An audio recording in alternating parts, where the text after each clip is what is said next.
Kapraso lang ang binigay niya, di ba? Papaw. O ano nangyari sa kanya ngayon? Papaw.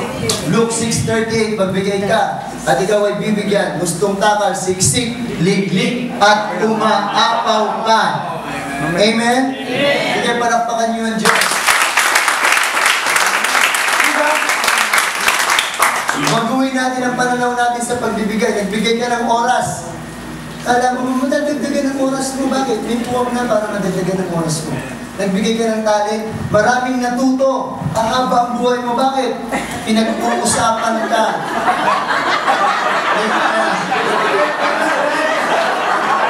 Kanina pinapupunta kita. Ayan. O, diba?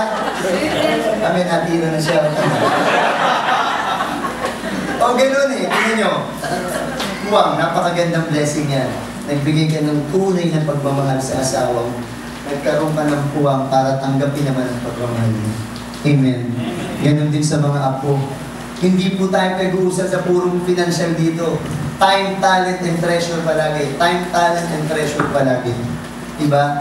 At ang pinakamagandang blessing, space. Diba? Mientras nagbibigay ka, mas lumalaki yung espasyo sa pagtanggap mo. Pero baguhin po natin yung pananaw, huwag tayong parang politiko.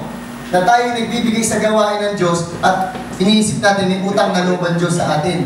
Hindi po ganon. Nagbigay ka, Lord babalik mo yan. Siksik, liglig, umaapaw. Hindi ganon. Huwag baguhin yung pag-iisip. Nagbibigay tayo dahil tayo nagmamahal at nagpapasalamat. Amen? Amen. Kasi yan pa lang, na hanggang ngayon, kaya natin umupo nang hindi natutulog. Blessing yan eh. Amen?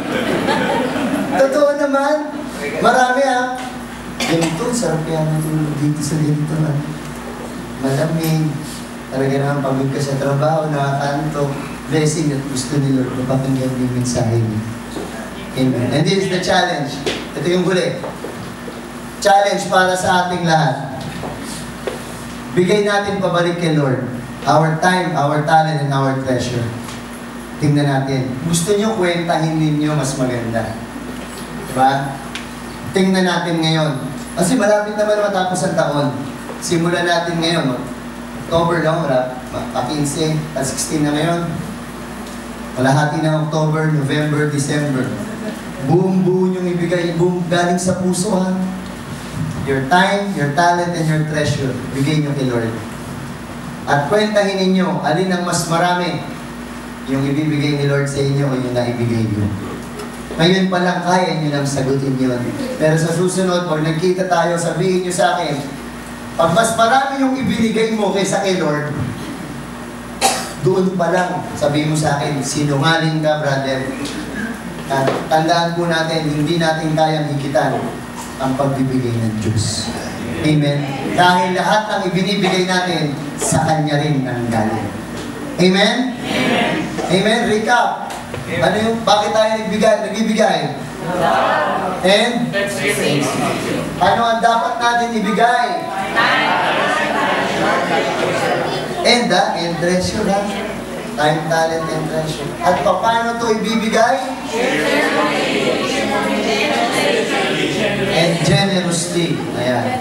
Siguro naman tumatak yan. At ito, lalo na tatatak ang blessing sa atin. Amen. Amen. Sana gawin niyo yung challenge na yun. At hopefully, kung magagawa niyo yan, sa susunod natin pagkikita, sabihin niyo, brother, ang galing na nangyari sa buhay. Amen? Amen? Amen? Amen. Palakpakan natin ang Diyos. Amen. Maraming salamat po sa inyo. Pwede na natin i-share with brother Arby.